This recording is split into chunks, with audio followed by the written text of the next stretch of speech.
అందరికీ నమస్కారం. నా పేరు డాక్టర్ విజయలక్ష్మి కనక.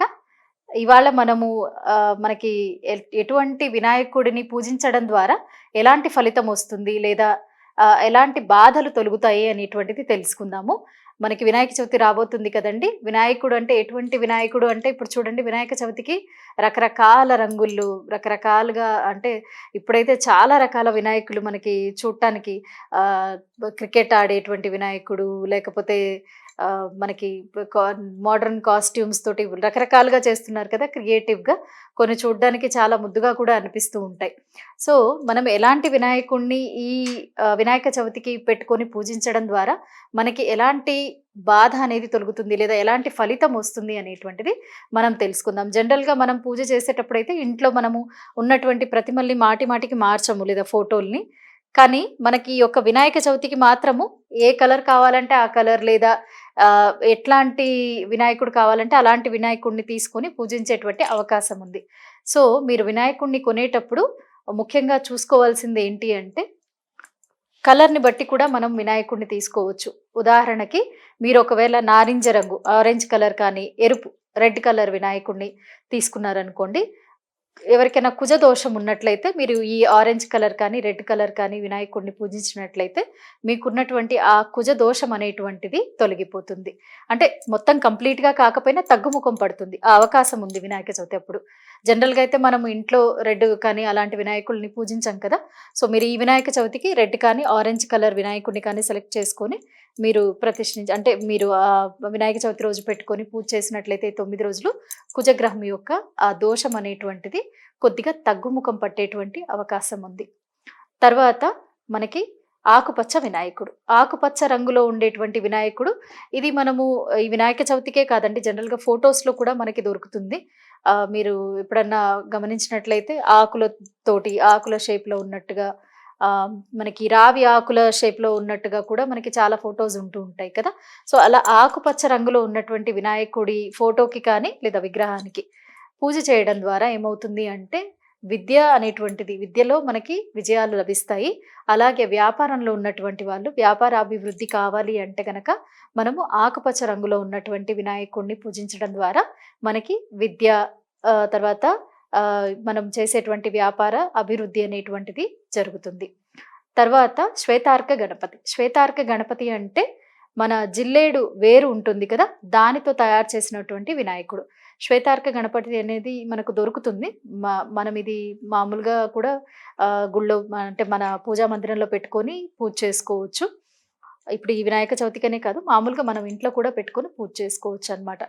లేదా తెలుపు రంగులో ఉన్నటువంటి వినాయకుడిని కూడా మీరు తెచ్చుకొని పూజ చేయొచ్చు. అంటే శ్వేతవర్ణంలో ఉన్నటువంటి వినాయకుడు. సో, శ్వేతార్క గణపతి లేదా తెలుపు రంగులో ఉండేటువంటి గణపతిని పూజించడం ద్వారా మనకి నవగ్రహాల యొక్క ఏదైనా దోషం ఉందనుకోండి, అంటే నవగ్రహాల యొక్క అనుగ్రహం అనేది లభిస్తుంది. సో, ఏదన్నా చిన్న చిన్న దోషాలున్నా కూడా అవి తగ్గుముఖం పట్టేటువంటి అవకాశం అనేది మనకుంది. తర్వాత పసుపు రంగులో ఉండేటువంటి గణపతి లేదా పసుపుతో తయారు చేసినటువంటి గణపతిని పూజించడం ద్వారా మనకి గురుగ్రహం యొక్క అనుగ్రహం అనేది లభిస్తుంది. గురుబలం అనేటువంటిది పెరుగుతుందనమాట. సో, మనము పసుపుతో కూడా వినాయకుడిని తయారు చేసుకొని పూజించవచ్చు. తర్వాత రాతి వినాయకుడు. అంటే రాయితో తయారు చేసినటువంటి వినాయకుడిని పూజించడం ద్వారా మనకి శని దోషాలనేటువంటివి తగ్గుముఖం పడతాయన్నమాట. అంటే శని వల్ల బాధించబడుతున్న ఎవరైనా సరే రాతి వినాయకుడికి పూజించడం అనేటువంటిది ఉత్తమము. తర్వాత మనకి ఇంట్లో పూజా మందిరాల్లో మనము వెండితోటి చేసిన వినాయకుడిని పూజిస్తూ ఉంటాం కదా! సో, వెండితో చేసినటువంటి వినాయకుడు చిన్న విగ్రహాలు దొరుకుతాయి మనకి వెండివి. సో, దీన్ని పూజించడం ద్వారా వెండి వినాయకుడిని పూజించడం ద్వారా ఏంటి అంటే మన చంద్రుడి ద్వారా బాధింపబడుతున్న వాళ్ళు అంటే మానసిక సమస్యలు ఎక్కువగా ఉన్నాయి.